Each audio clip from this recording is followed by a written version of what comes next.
Assalamualaikum warahmatullahi wabarakatuh. Bertemu lagi dengan berita horor, cerita dari Dioseta. Yang mau berkunjung saya sertakan linknya, bisa dilihat di deskripsi. Ini adalah kelanjutan dari bagian 2 sebelumnya. Buat yang baru bergabung bisa baca dulu bagian 1 dan 2 lewat link di bawah ini. Bagian 3, ikatan masa lalu. Sayup-sayup terdengar suara gamelan terdengar di antara hutan di sekitar pabrik gula. Terlihat seorang wanita muda menari gemulai di tengah-tengah cahaya bulan purnama. Tapi dari mana asal suara gamelan itu? Tidak ada satupun tanda-tanda pemain maupun alat musik gamelan di sekitar sini. Yang anehnya lagi, mereka makhluk halus para penunggu pabrik yang sudah lama tidak menampakkan diri kini berkumpul di sekitar wanita itu. Aneh. Tidak, lebih tepatnya mengerikan. Tarian wanita itu semakin menggila. Ia memaksa memutar sendi-sendi tubuhnya ke arah yang tidak wajar. Aku berlari mendekati wanita itu mencoba menahan gerakannya, namun tenaganya terlalu besar. Sesuatu sedang merasuki tubuh wanita ini. Sebuah doa dan ayat-ayat suci kubacakan untuk menenangkan wanita itu. Cukup lama hingga akhirnya wanita itu terbaring lemas dan tak berdaya. Di suatu tempat di kota Jogja, sebuah kota yang pasti akan sulit dilupakan oleh siapapun yang berkunjung ke tempat ini. Rasa nyaman kota ini takkan pudar walaupun hanya dinikmati dengan berjalan-jalan dengan Vespa tua ini. Terlihat sebuah kereta telah berhenti di stasiun. Aku memarkirkan motor dan menunggu seseorang keluar mengenali Vespa tua ini. Cahyo, teriak seseorang seumuranku yang baru saja keluar dari stasiun. Ojek mas, jawabku dengan sedikit meledek. Ya ojek mas, ke pemakaman ya, balasnya. Asem, bok pikir aku demit, jawabku sambil menepuk helm yang sedang dipakainya. Danan adalah teman seperjuanganku saat bekerja di pabrik gula. Walaupun sekarang ia memilih berhenti dan mencoba peruntungan untuk melamar di perusahaan swasta di Jogja. Cahyo, perempuan yang kamu ceritain itu masih di rumah Pale? Tanya Danan kepadaku. Aku memang sudah menceritakan mengenai seorang perempuan aneh yang ditemukan di hutan belakang pabrik gula. Masih, makanya kamu temuin dulu, tanggung jawab kamu, jawabku meledek. Meledek aja kamu, balasnya. Ya piye, ditemukan seorang perempuan yang gak ingat apa-apa, petunjuk cuma di tasnya ada fotomu, jelasku. Yoi, ntar kita temuin dulu aja, cepetan gas, jawab Danan dengan raut muka yang penasaran. Vespa tua aku pacu dengan santai menuju ke rumah Pak Le di Klaten. Topik-topik ringan tak berhenti bermunculan saat perjalanan yang harusnya cukup lama jadi terasa cukup singkat. Tanpa terasa kami sudah sampai di rumah Pak Le. Kulo nuwun. Aku mengetuk pintu Pak Le yang tak jauh dari rumahku. Seorang pria berambut putih terlihat buru-buru keluar membukakan pintu. Danan sudah sampai, yuk masuk dulu, sambut pria itu. Danan doang Pak Le, aku udah diajak masuk, tanyaku setengah merajuk. Ada kamu Topanjo, rumahmu kan di sana, ucap Pak Le menuju ke rumahku sambil meledek. Ya bo, diajak-ajak masuk dulu gitu, toh bule udah masak bandeng kan, tercium sampai di sini, jawabku merayu Pak Le. Giliran makanan cepet banget kamu, yowis ayo masuk, jelas Pak Le sambil membuka pintu. Danan yang melihat tingkah laku Pak Le kepadaku hanya bisa tersenyum dan geleng-geleng. Aku membantu Danan membereskan barang-barang bawaan sembari Bulek menyiapkan makan malam untuk kami. Pak Le Bimo adalah adik dari ayah Danan. Dulu dia sengaja meminta tolong Danan untuk bekerja di pabrik gula dekat sini setelah lulus kuliah. Alasannya sudah jelas, selain membantu menjadi buruh di sana, kami juga membantu untuk memindahkan roh-roh halus penunggu pabrik itu agar tidak mengganggu pekerja di sana. Danan, Cahyo, sini makan. Suara bule memanggil dari pawon rumah. Enggak bule, Danan menjawab dengan sopan. Kami segera keluar kamar dan bergegas menuju meja makan. Di sana bule sedang mempersiapkan makanan dibantu dengan seorang yang tidak kukenal. Kami segera keluar kamar dan bergegas menuju meja makan. Terlihat di sana bule sedang mempersiapkan makanan dibantu dengan seorang wanita yang tidak kukenal. Itu perempuan yang kamu ceritain, bisik Danan kepadaku. Gak usah pura-pura kamu, ngaku aja, udah kamu apain dia? Balasku dengan suara yang keras, hingga terdengar oleh Pale dan bule. Sontak Danan memukul kepalaku, tentunya dengan muka sedikit memerah. Udah, ayo makan, ucap Pale memotong pembicaraan kami. Masakan bule selalu ngangenin, walaupun tidak ada Danan, kadang aku masih sering numpang makan di sini.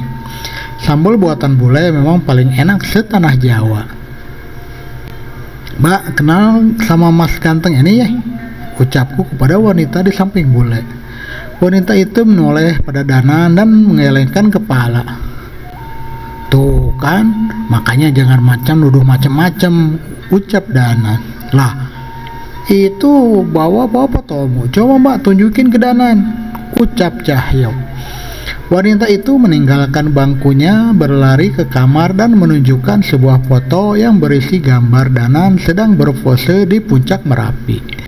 Di baliknya tertulis Danan Jaya Sambara, Merapi 6 Juni 2016. Tuh kan, itu foto kamu kan? Mau alasan apa lagi kamu? Ucapku, setengah meledek pada Danan, namun Danan tidak merespon.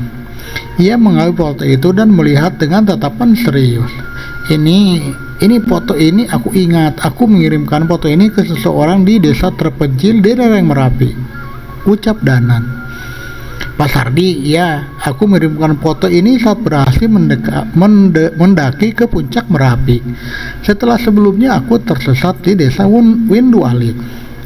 Danan terlihat serius. Ia menoleh ke arah wanita itu seolah berhasil mengingat sesuatu. Sekar, jangan-jangan kamu deh Sekar? Tanya Danan kepada wanita itu. Wanita itu hanya menunduk seolah tidak mampu mengingat apapun tentang dirinya. Saya tidak ingat Mas, jawabnya. Pak Sardi, desa Windu Alit, apa yang terjadi di sana? Tanya Danan dengan suara semakin keras. Sekar terlihat ketakutan seolah tidak mampu menjawab pertanyaan Danan.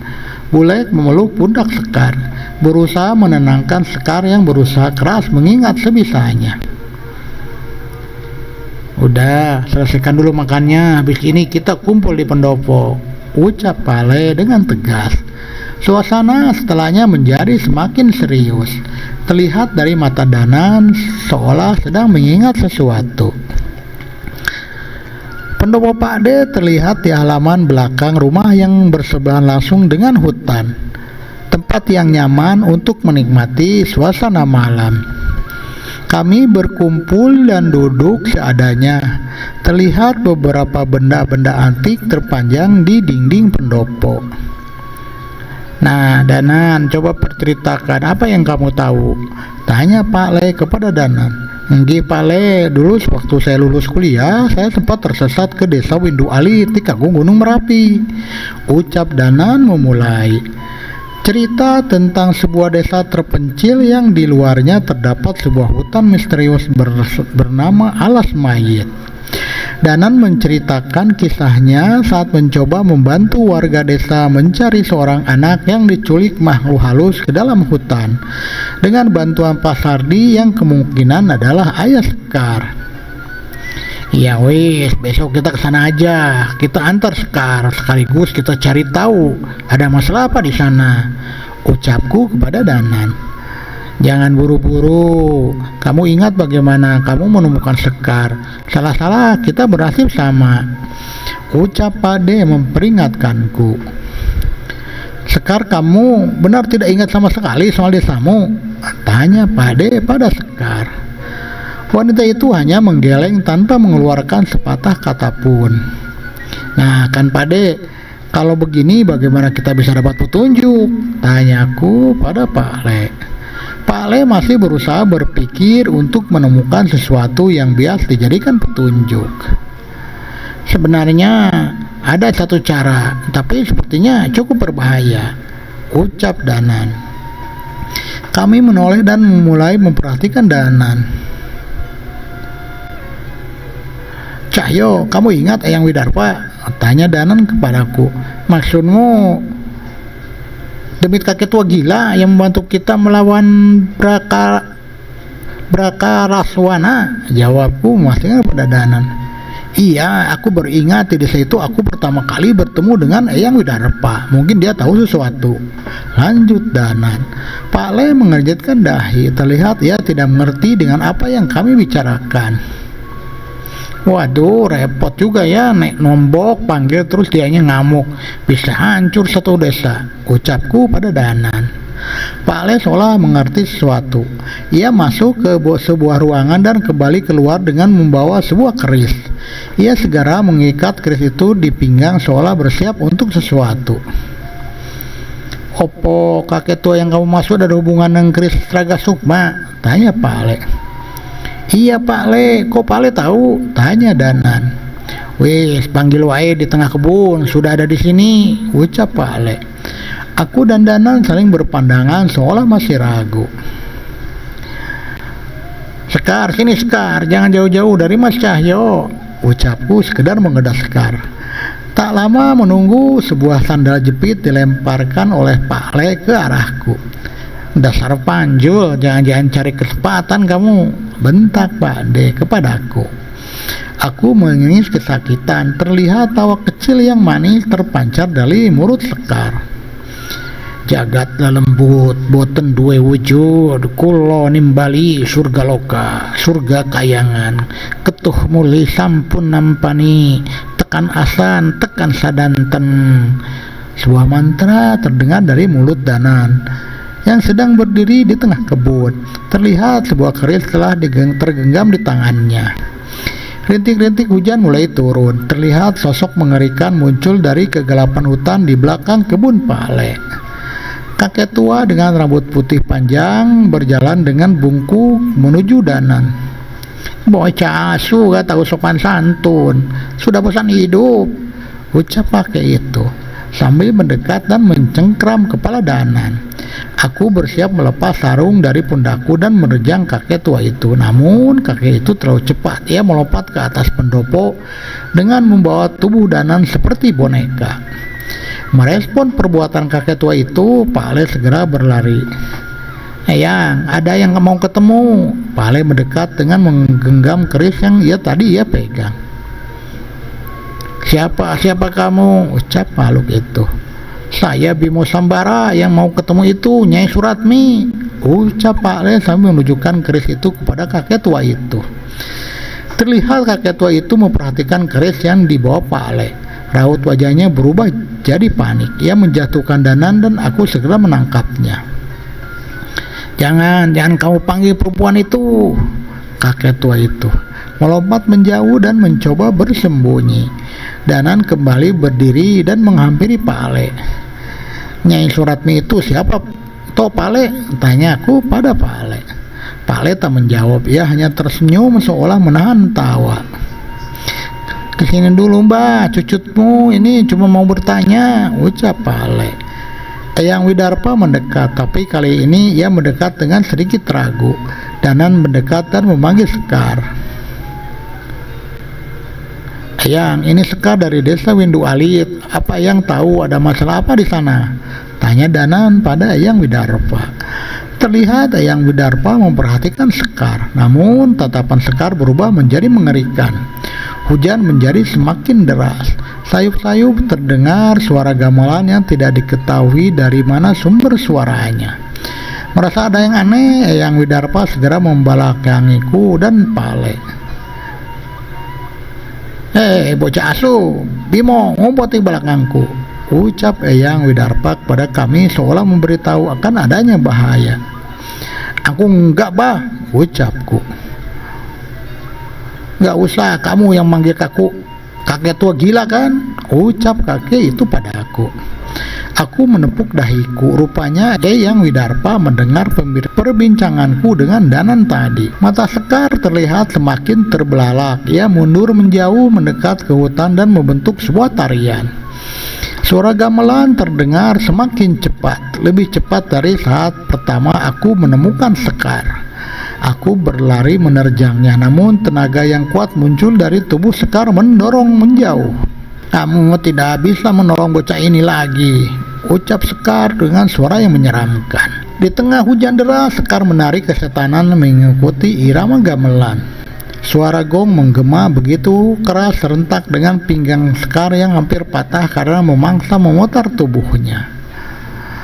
Tolong!" Terdengar suara Sekar kembali seperti biasa, namun terlihat tangis kesakitan dari matanya. Sekali lagi suara gamelan terdengar semakin cepat. Kami tahu akhir ini akan diakhiri dengan gong yang akan melukai Sekar. "Eyang," ucap Danan kepada kakek tua itu. Eyang melompat ke arah Sekar, menabraknya, mencengkeram kepalanya dan menariknya seolah bersiap memutuskannya. "Tunggu, jangan sakiti Sekar," ucapku pada kakek tua itu. Namun ternyata salah. Eyang menarik sesosok makhluk hitam berpakaian sinden dari tubuh Sekar. Tanpa menunggu, kakek tua itu meremas kepala setan itu, memakan tubuhnya hingga tidak berdaya. "Gending alas mayit," ucap Eyang Widarpa. "Apa itu, Mbah?" tanya Danan. "Tanya sama bocah itu, sudah tidak ada yang menghalangi ingatannya," ucap kakek itu. Pak Le membacakan doa pada sebuah air dan meminumkannya pada Sekar. Aku tahu itu adalah mantra penyembuh. Pak Le paling ahli soal penyembuhan. Terlihat wajah Sekar kembali pulih, tapi entah dengan luka-lukanya saat menari tadi. "Pak, Sekar ingat, Pak," ucap Sekar saat tersadar. Ia segera menoleh ke arah Danan. Mas, desa kena kutukan. Tiap malam purnama, satu persatu warga desa menarik masuk ke hutan, dan paginya ditemukan tewas dengan tubuh yang tidak utuh," ucap Sekar dengan histeris kepada Danan. "Bapak, Pasari bagaimana keadaannya?" tanya Danan. "Bapak tinggal di desa membantu warga yang kesurupan. Segar disuruh lari keluar desa untuk mencari Mas Danan. Katanya mungkin Mas Danan bisa bantu," jawab Sekar. Terlihat Danan mencoba mengingat sesuatu. "Alas mayat, di sana ada sendang banyu ireng dan tempat asal Eyang Widarpa. Mungkin Eyang Widarpa bisa membantu," ucap Danan. Seolah mengerti maksud Danan, Eyang Widarpa berbicara. "Tidak, gending alas mayat itu kutukan.